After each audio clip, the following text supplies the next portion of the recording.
once, Bud. My ass. I'm only 4. Bonjour, Monsieur Pussycat. Cracking toast, Robert.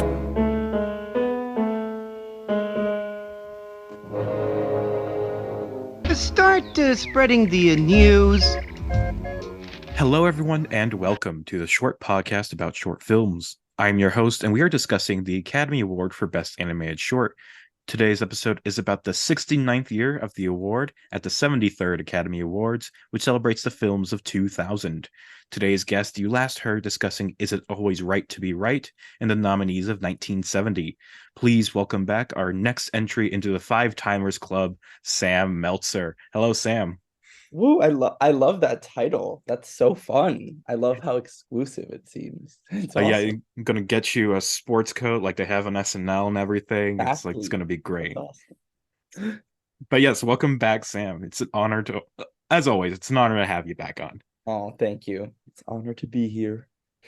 But yes, before we get into the shorts today, just remind us, what is your familiarity with the Best Animated Short category? Just the recent winners since I've been following the Oscars and the years that I've covered with you. And I'm sure that there are some Disney ones that I watched as a kid or were, in some DVD collection that I watched as a kid that were probably nominated at some point. But I'd say at this point in time, compared to the first episode, I'm like average with knowledge on this category, but maybe a little above average because I feel like most people in the world don't follow this category. Yeah, exactly. It's like but the average is no fucking clue. So maybe I am above average. You're probably average in terms of like the guests on my podcast. Like, right, exactly. There's a few people who are like vested in category, and a lot of people who are normal. They don't know a thing. So you're like in the middle. Right, exactly. Especially since I've forced you to watch 4 other years worth of shorts.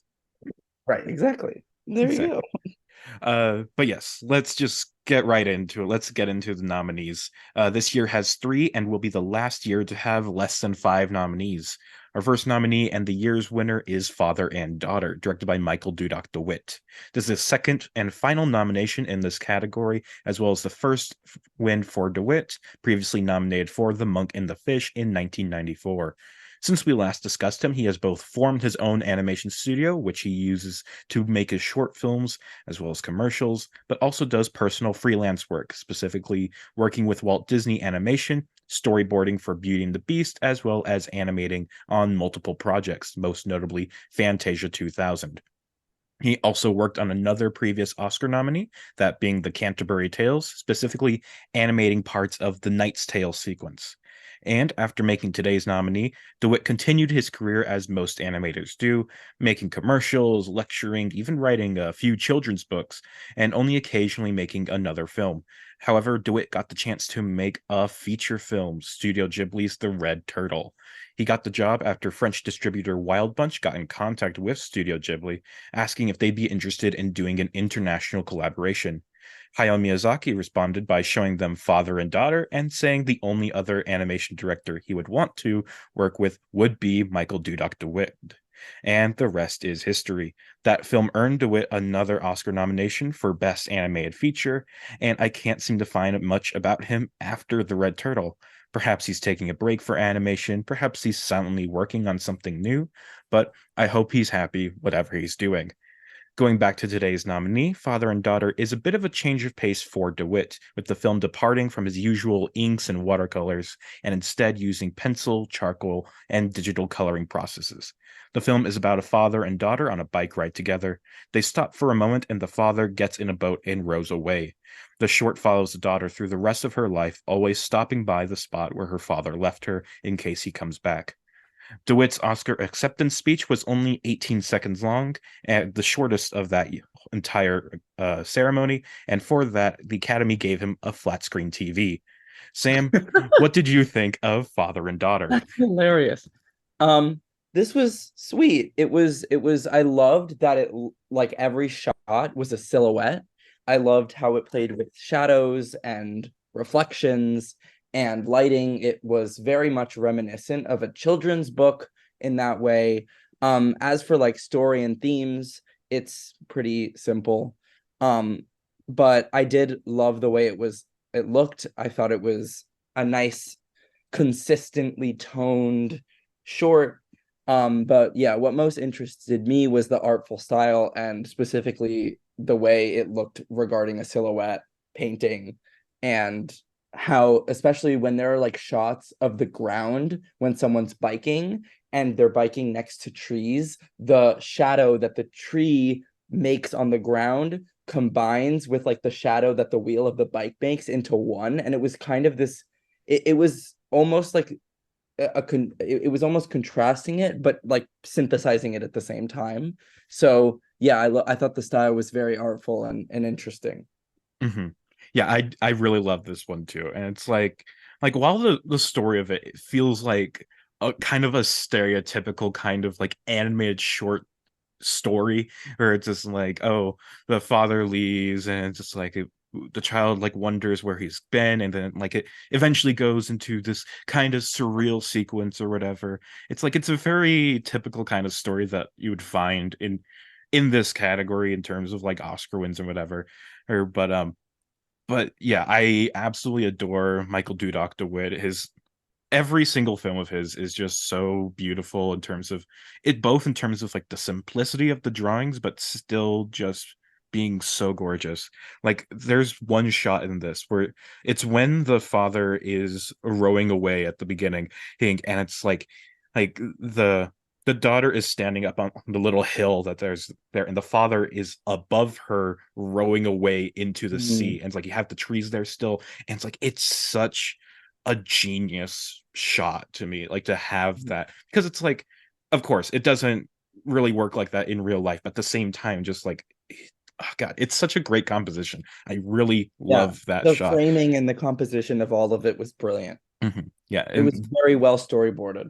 exactly. It's like it makes sense why he ended up doing like storyboard work for Disney and whatever. Yeah, Yeah, exactly. he's just great in terms of Michael Dudek's whole career is just so great in terms of just visual storytelling and just shot composition and everything. And it's just so great to watch these films. And it's just like, and while the story, like I was saying, it is kind of a standard story, I was still emotionally invested. I still like wanted to cry at the end of it, where it's just where she finds the boat and like the pond becomes like this grassy area and everything. It's just like it's all just so it's just a really good short film. I feel like there isn't much else to say No, outside of the fact. it's very simple, which is Yeah. why I didn't like love it. I still liked it. I didn't love it because it was kind of, I've seen this before, but that doesn't mean it's bad. It just means that it's not like the most unique. Hmm. Yeah, exactly. Like it of all the stories that do this, I think this is like one of the better Yeah, ones, one of the it does best it ones. more like artfully and successfully. Yeah, but it's still just a great film. I love everything Michael Dudok DeWitt does. I don't think it's as good as his last nomination, The Monk and the Fish, which is a lot more fun and bouncy, but still also has like a bit of an emotional core to it. But anyway, Father and Daughter, great film. I'm glad it won. It's a really good winner. But yeah, is there anything? I feel like we No, rushed through this one. it's a really simple. It's also mostly visual. Like it's not really something that, I don't know. It's just Actually, kind of like passage of time, yeah, relationship. yeah. It's It's although pretty simple. I do want to say that I do enjoy the way they like kept things interesting. Like as like there's the sequence in the middle where it's like the daughter just keeps like coming back to the same spot over and over, and it's like, but it does things to make that little journey to the spot like interesting each time. And it's just like there's one point where it's just like very windy, and it's like she has to ride against the wind and whatever. Or when and after she stops and rides back to her house, she just glides easily with the wind back. And then there's another point when it's raining, and it's like so she's riding through it, and the ride back is slower, and it's like I think it's just the glide, but it's like she's just it's slower because she's riding through mud from the rain or whatever. Or and it's just like there's all these little details that make it so it's like none of the different stops or whatever are like just the same thing. Like it's not just she's slightly bigger this time. It's just like there's little details you could pick up on. Like one point she's like with three of her other friends all riding bikes together, and she's the one that stops. And then another point she has like a husband and two kids of her own, and they go down where her father left. And it's all like it makes it. Michael Dudok DeWitt is just a very good director. He knows how to tell the story in a way that doesn't feel generic while you're watching it, but just thinking back to it, it's just like, oh yeah, this is a story that I've seen in a lot of different films. For sure. You Yeah. put it clearly. I don't think I can add to that, honestly. It's okay. Well, let's just move on to one of the things we can talk a bit more about, I think, and that is Yeah. our second nominee, which is The Periwig Maker, directed by Stefan Schaeffler. This is the first and only nomination for Stefan and his producer, co-writer, and sister, Annette Schaeffler. The siblings followed different paths early in life, with Annette going into film production while Stefan choosing photography and animation. And it wasn't until 1994 that the two of them started consistently working together, forming a production company. Annette would be producer, Stefan would be director, and both would write the scripts. The Periwig Maker would be their second film together after 1994's Ahoy. With elaborate sets and delicate stop motion animation, the film ended up taking 5 years to make with the limited resources that the Schaefflers had available to them. And the end product is what we're here to discuss. Based on A Journal of the Plague Year, a novel by Daniel Defoe from 1722, the film is set during the Great Plague of London in 1665, with our titular periwig maker stuck inside his home and writing in his journal.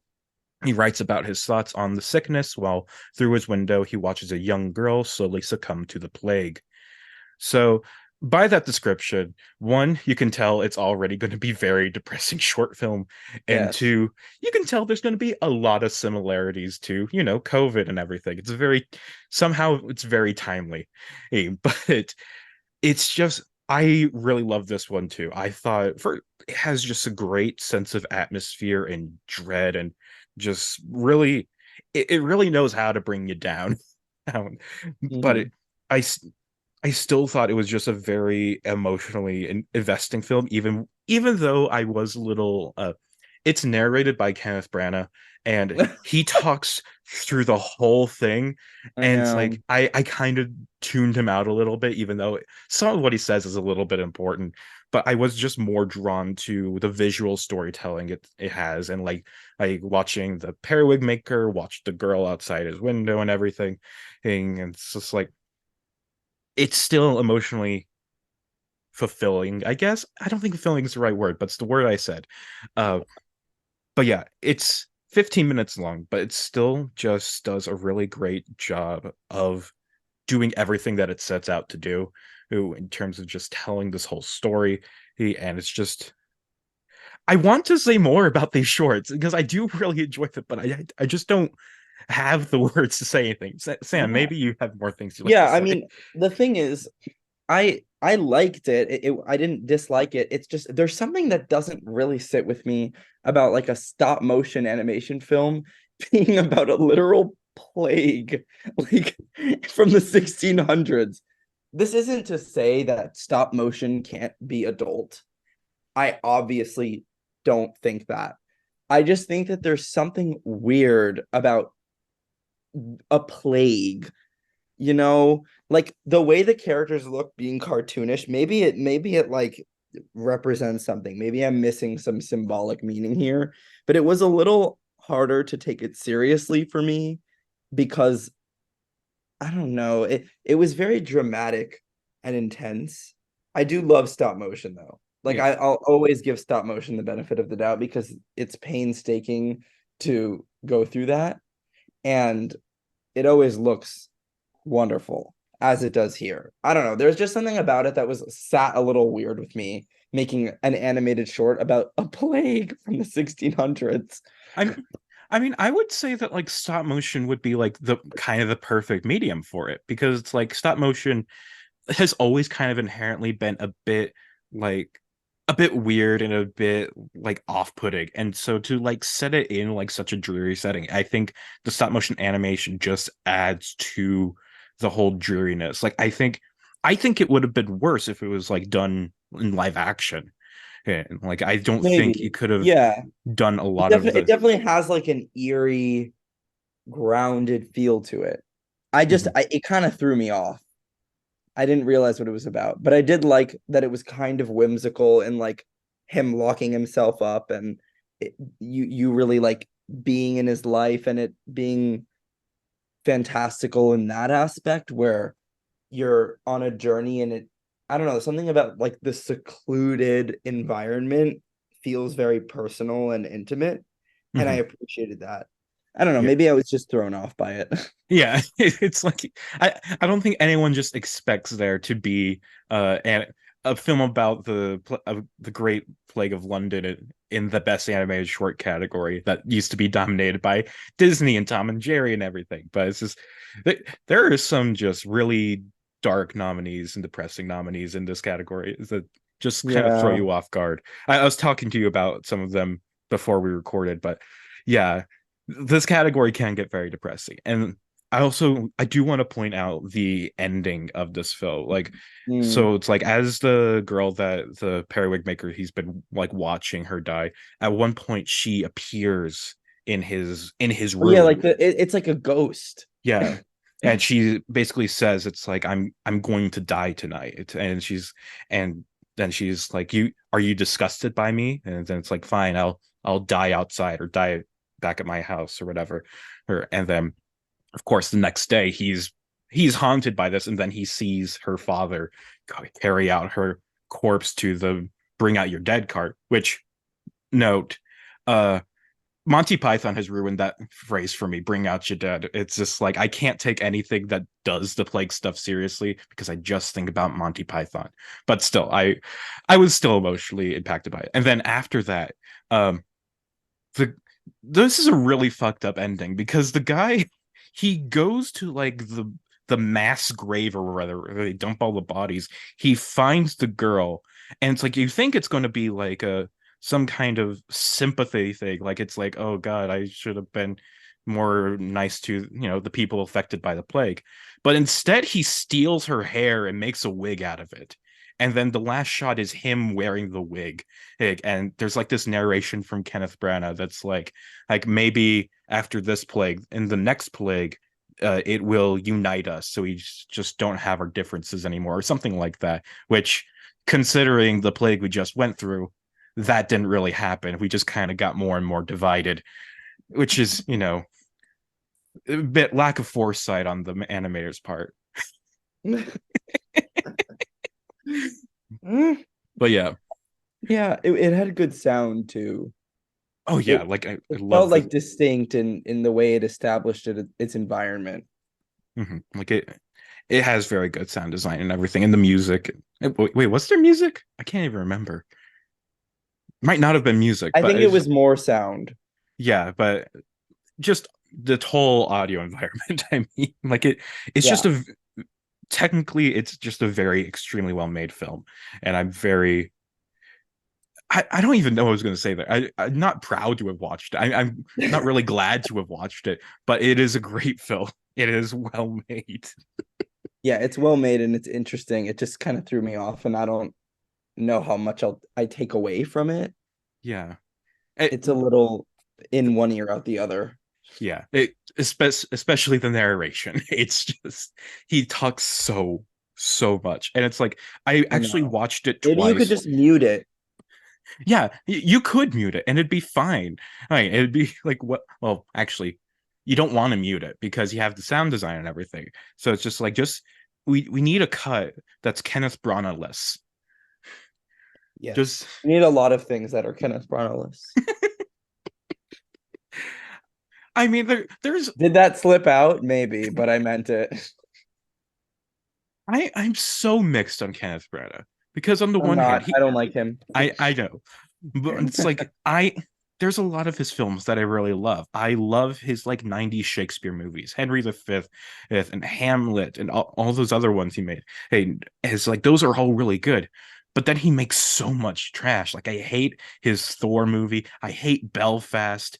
I Oh, hate And Don't even get me started on Belfast, because I will talk about it for an extended period of time. I'll move past it. But I do, and I have such mixed feelings about the Poirot movies. It's just like, because Death on Nile is trash, but in a fun way.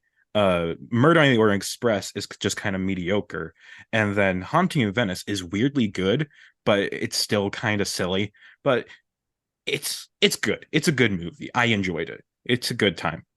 And it's just like, and it's like I kind of want 50 more of these, and but also I feel like Kenneth Branagh should be replaced as director. I think he's very fun as Poirot, so I'm fine with him staying that role. But I think we should get a better director for the Poirot Yes, movies. we should. But yeah. Anyway, Kenneth Branagh, go back to Shakespeare. That's what you know. That's what you're good at. But then again, Or not. I think he made like a movie about Shakespeare that starred himself as Shakespeare that nobody saw because it was bad. I didn't see it, so I don't know. But it might not even really exist. Yes, it might just be like a tax scam. But anyway, I It's a did money laundering scheme. exactly. But yeah, Kenneth Branagh, just go to therapy. Think about your life. Maybe you'll come out on the other end a better director, make better movies now. Anyway, that's a good place to move on to our third and final nominee, which is the one you wanted to talk about. The reason you're on this episode is Rejected, directed by Don Hertzfeldt. This is the first nomination for Hertzfeldt, and I would say that he's probably one of the most modern animators. No, one of the most famous modern animators. So we're going to have a lot to discuss between his two nominations. Hertzfeldt got his start drawing his own comic books, and even making homemade animated shorts on VHS at the age of 15. When he started pursuing animation, he ironically viewed it as a cheaper option to live action work. He knew that the stories he wanted to tell and just felt animation was the easiest way to do it. And ever since then, he's only been an animator. His early VHS films helped him get into animation school at UC Santa Barbara, and his student films helped promote him to a larger animation career. One of his student films even screened in competition at the Cannes Film Festival. And today's nominee, which was his first film after leaving college, his previous success helped him acquire a 35mm camera, and Hertzfeldt's standard way of making his films continued here. That is, making them almost completely by himself, writing, directing, animating, special effects, everything. And since its release, Rejected was almost immediately popular, not only garnering success at film festivals, but the film found its way online and became an early viral hit, and is credited for shaping a lot of the humor of the early internet, as considered one of the most influential short films of the 21st century. We'll discuss Don Hertzfeldt future films on his next nomination and what he does with his insane amount of cult fandom, but for now, let's get into the short. The film is framed as rejected commercials and promos for various companies, with each one being absurdist and or violent. Sam, what did you think of Rejected? This is one of my favorite films ever. Well, everything that Don Hertzfeldt does is one of my favorite things ever. He's a fucking genius. This is just so funny and so not like relatable, but so at your level. And it's simultaneously like so genius and so creative. I love crude humor, so obviously this really worked for me. But the reason why I think that this film is so successful and is so impactful, honestly, and really challenges the viewer is because there are sequences. Obviously, it's incredibly cartoonish and made on a budget of 2 cents and a Pop-Tart. But the fact that, like, for example, the scenes when characters are bleeding, and you see this in one of his other films called Wisdom Wisdom Teeth as well, where something really disgusting is happening, and it's so obvious that it's cartoonish, but for some reason, I am more disgusted by like the blood and the violence in this than I am in like an action movie. Because in an action movie, when you have CGI or you have effects in some way, you know it's fake despite the fact that you're watching a real person. But because it's so ingrained in your mind that this is obviously a cartoon and it's obviously not real and the sound effects are obviously just sound effects, it really makes you parallel it to what that situation would be in real life, and it forces you as a viewer to consider animation, and it forces you to consider the medium, and you have to be the one to imagine it in a real life scenario instead of that being presented in front of you. And to me, that is so interesting and challenging and makes it more disturbing, despite the fact that it's also so fucking hilarious at the same time. I mean, the concept for it is brilliant. And the way it cuts at points jarringly, at points comedically, is so genius. It has, as you say, like the early internet and the meme humor and the early humor of the internet has to, obviously give so much credit to this, but this just feels funnier than all of that because it's the basis, it's the foundation. And something about it is so authentic. I love Don Hertzfeldt's animation style where everything is like moving slightly all at once. And even when like quick motions are happening, like the background changes like each second, like on and off. You know what I mean? Like the way Mhm. characters are always moving, even if they're like meant to be standing still, just to give it life. It's so creative, so distinct, and so memorable. A lot of the images in this are unforgettable. It's also fairly experimental. It's just genius. And I think that it pushes the medium of what film and what animation can do. So because of that, I think this is one of the best shorts of all time. My anus is bleeding. My spoon is That tubing. exactly. I am the Queen of France. And many more lines that are just so iconic from this film. Oh, and it's like I do remember watching this when I was probably way too young to be watching this. And it's just on the family computer with my brother, and it's just like, yeah, I probably would say that this has probably shaped my sense of humor at least a little bit. And it's just like it is just such a great, funny film. And it's just like and, and it's like to consider it in terms of the internet history, it's just like I totally agree with your point that like while this is credited with shaping the internet's humor, this is better than a lot of like internet source jokes because this seems to have been kind of like the inspiration of just like the lol so random kind of humor that was around in like the 2000s and whatever her and just like but this is just so much more than just being like lol random things are happening, little violent things are happening. It's just like the context of these being like just uh like TV channel bumpers or whatever, or like being pitched as those and then being rejected.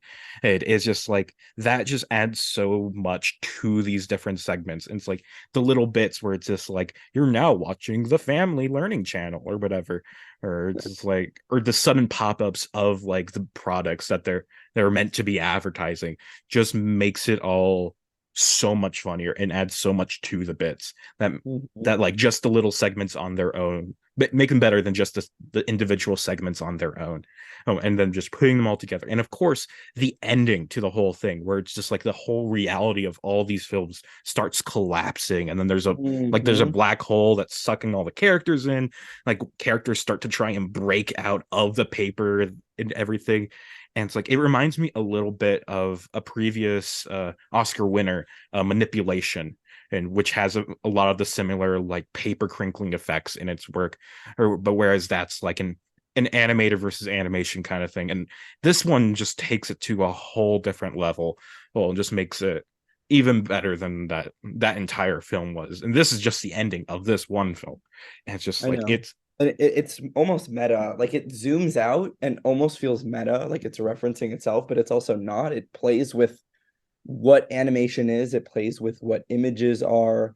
And it's like what the Office ostrich did for stop motion. This did even more so for just hand drawn animation. And it's genius and really should have won the Oscar because again, like it as you're describing the ending, like it genuinely like changes what animation can do in a film. And to me, that's like so cool. And on top of that, it's it's only 9 minutes and it accomplished this, and it's also staggeringly hilarious. Mhm. Yeah, it just really it's just a really great it's also just incredibly like important and influential film too. But Mhm.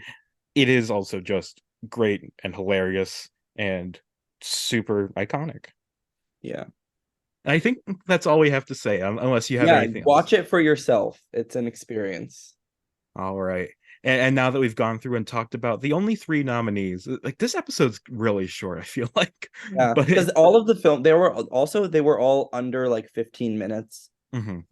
Yeah, and just there just wasn't too much to say about them, or at least I couldn't think of we couldn't think of much to say about them. But anyway, uh we have three shorts to rank here, and Sam, start us off with your number three. My third would be the Periwig Maker. All right.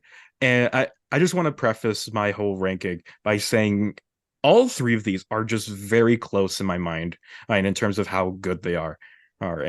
It was actually really difficult to make this ranking, probably more difficult than any other ranking I've had to do on this podcast so far. But I think my number three has to be Rejected.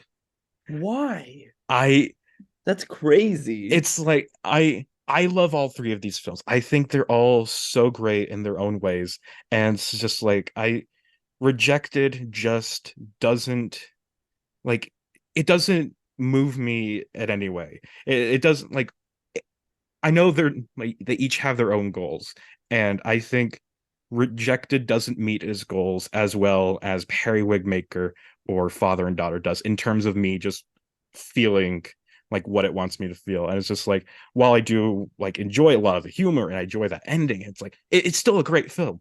But in terms of the three, I just don't think it's as great as the other two.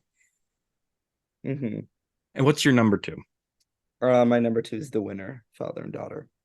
And my number two is the Periwig Maker again. Like it was really just between Rejected and Periwig Maker for number two. Father and Daughter kind of took number one more easily, but still, it was impossible to decide between the two. But I think just I felt the dread of Periwig Maker so much more fully than I felt like the humor or the fucking ending, which I can't even really describe, of Rejected. And it's just these are all great films. But you're number one, Sam. Go ahead. Yeah, handily goes to Rejected. I love challenging cinema. I want to watch movies that challenge me, and I want to watch movies that change the medium of film. That's obviously a high expectation, but in the context of this lineup, I think it's clear which one does that the most. And it definitely it gets the most reaction from an audience. And it's to me like the most memorable and interesting and my favorite nominee that I've seen in this category ever. And my number one is I agree with the Academy's pick of Father and Daughter, mainly because I just absolutely adore Michael Dudok DeWitt and the way he animates and just the way his films move and everything. It's just so well made and so emotionally fulfilling. And I really enjoy that ending and everything. It's just these are three great films, and I hate having to rank them, but I also forced this on myself, and so I had to make a choice, and my Mhm. choice is Well, your ranking is wrong. Heart emoji. well, I just have to live with that. I'm kidding. I'm kidding. I know you are. But before we end our show, are there any final thoughts you'd like to share, Sam, or anything you'd like to promote? Yeah, I'm mostly on Twitter at Sam the Parasite. I've also been making a lot of appearances on my friend Trevor's YouTube channel called Oscar Buzz. Go watch Rejected and watch all of Don Hertzfeldt's films while you're at it. They're all short and crazy and fun and challenging. Also, watch the films by Michael Dudok DeWitt, who is better. I'm kidding. I don't know. I don't really care. That was a Sam Meltzer move. No, I actually should probably go and watch like everything that Don Yeah, Hertzfeld it's has super made. easy to. Yeah, like I think he probably uploads everything on his YouTube channel. I haven't really checked that yet, but I've just seen this and the entire World of Tomorrow trilogy, so I should probably go like watch his student films and everything else. I guess I've also seen like his Simpsons couch gags and things like that. He's done a lot of those. But yeah, anyway, thank you, Sam, for coming on the show, and thank you, listener, for tuning in. This has been the short podcast about short films. Until next time, goodbye.